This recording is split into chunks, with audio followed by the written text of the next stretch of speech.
Hello students, today we will learn about the aggregate turnover under GST. So here every businesses whose total turnover, whose total sales exceeds the threshold limit should register under GST. So every businesses whose turnover exceeds the limit, then they should register under GST.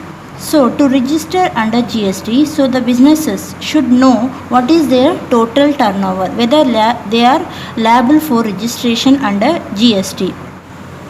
So to find whether we are liable for registration, we have to calculate our total turnover, whether our turnover exceeds the limit. So this total turnover is nothing but the aggregate turnover.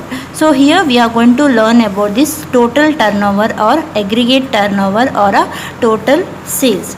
So we'll see, according to section 26 of CGST Act, aggregate turnover refers to aggregate value of all taxable supplies excluding the value of inward supplies on which tax is payable by a person on a reverse charge basis.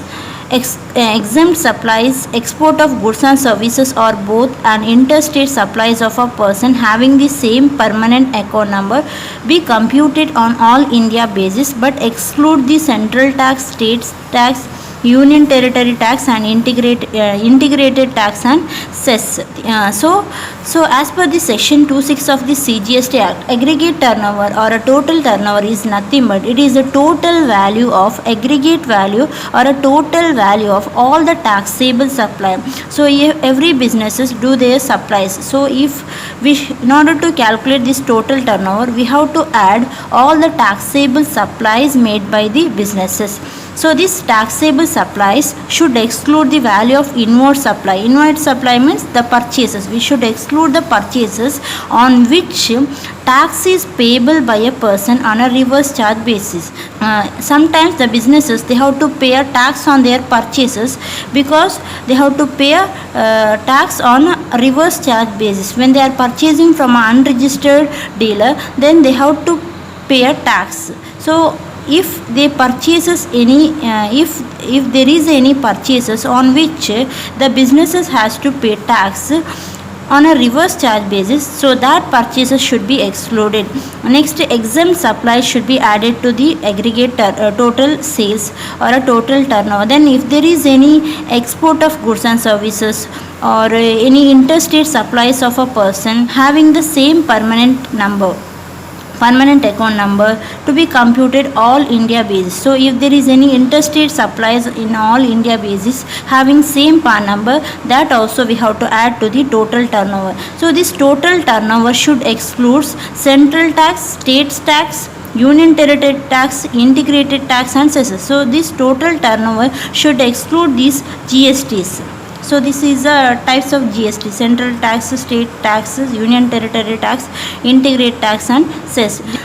This total turnover should exclude the taxes. So we'll see again in detail the inclusions and exclusions in the aggregate turnover. So under that, what are the inclusions means, these inclusions we have to add to the aggregate turnover. So exclusions means we should not add these items under aggregate turnover, which have to be added or which should not be added to this aggregate turnover calculation.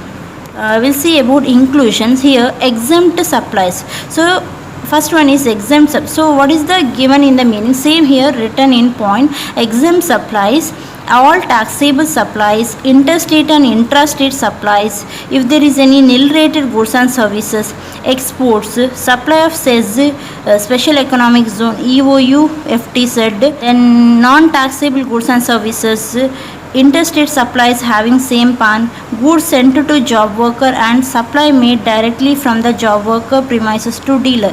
So here goods sent to job worker should be added. So here these are the supplies, nothing but it is like a sale, but here this is a goods sent to job worker for a completion of work. Here the supplier will send the goods to the job worker for completing that job. So after completion, supply made directly from a job worker's premises to the dealer. If that after completion of that job work, if that supply made directly from that job worker place to the any dealer from any place, then it is taken as a sale and it should be included in the aggregate turnover. Next we'll see what are the excluded for the aggregate turnover. So first one is value of inward supplies on which tax payable by a person on a RCM. So that is nothing but here excluding is given. So the same point, value of inward supply on which tax payable by a person on RCM basis. Then if there is any taxes excluding all these taxes, CGST, SGST, UTGST, IGST paid, or if there is any cess, compensation cess, then import also we have to exclude. So here we should not include the purchases. Turnover is nothing but sales. So you should not include imports or purchases here. Purchases or inward supply from a registered taxable person. Then goods sent to job work. Goods sent to job work is not a sale, it is a just for completing the work. Goods has been sent to the supplier, has sent the goods, or manufacturer or businesses has sent the goods to the job worker for completing the work, not for sale. So this is not included in the aggregate turnover. It is not a supply. Goods returned by a job worker.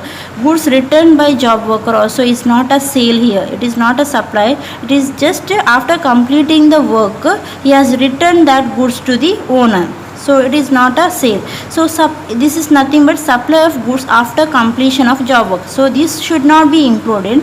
But goods sent to job worker and supply made directly from job worker place to a dealer is nothing but it is a sale. It is not returned to the owner. It is from his place.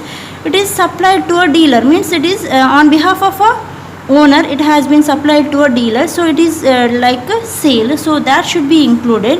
But goods sent to job worker or goods sent by a job worker is not included in the aggregate turnover. So this is about the inclusion and exclusions in the aggregate turnover. See the format for computing the aggregate turnover. So particulars and amount column here. So firstly here taxable or exempt or nil rated or non-taxable goods and services. AS means we have to include, we have to add for the aggregate turnover calculation. Means if there is such kind of supply, then we have to write the amount. If there is no, then we should not write a amount here.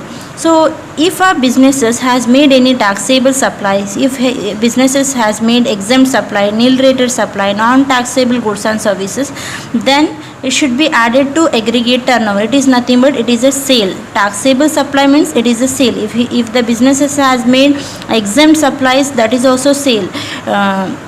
Nil rated, non-taxable supply, all these are comes under sale, means it should be added to the aggregate turnover. So if they have made any interstate supplies or intrastate supplies, then that should be also included. If they have made exports or supplied to CEZ, EOU, FTZ, then that also should be included. Then supply of goods directly by a job worker to a dealer or a buyer. Supply of goods by a goods directly by a job worker to a dealer or a buyer is nothing but sale. Means supply of goods directly from a job worker place to a buyer. So it is nothing but sale. It is not supplied returned to owner. It is after completing the work. It has not returned. It has been sold to some dealer. So that is S. We have to include. Then any kind of central tax, state tax, any kind of taxes if there is, then you should not include taxes. Central tax, state tax, union tax, integrated tax and compensations should not be included. If there is any inward or purchase of goods and services, purchases we should not include. Inward supplies on which recipient need to pay a tax under reverse charge, no, we should not include. Supply of goods for job work should not be included. Supply of goods after completing the job work also not included. Goods returned by job worker also not included. So after adding all these items, if their turnover exceeds the threshold limit, then they are liable for registration under GST. If the turnover is less, then they are not mandatorily liable for registration under GST.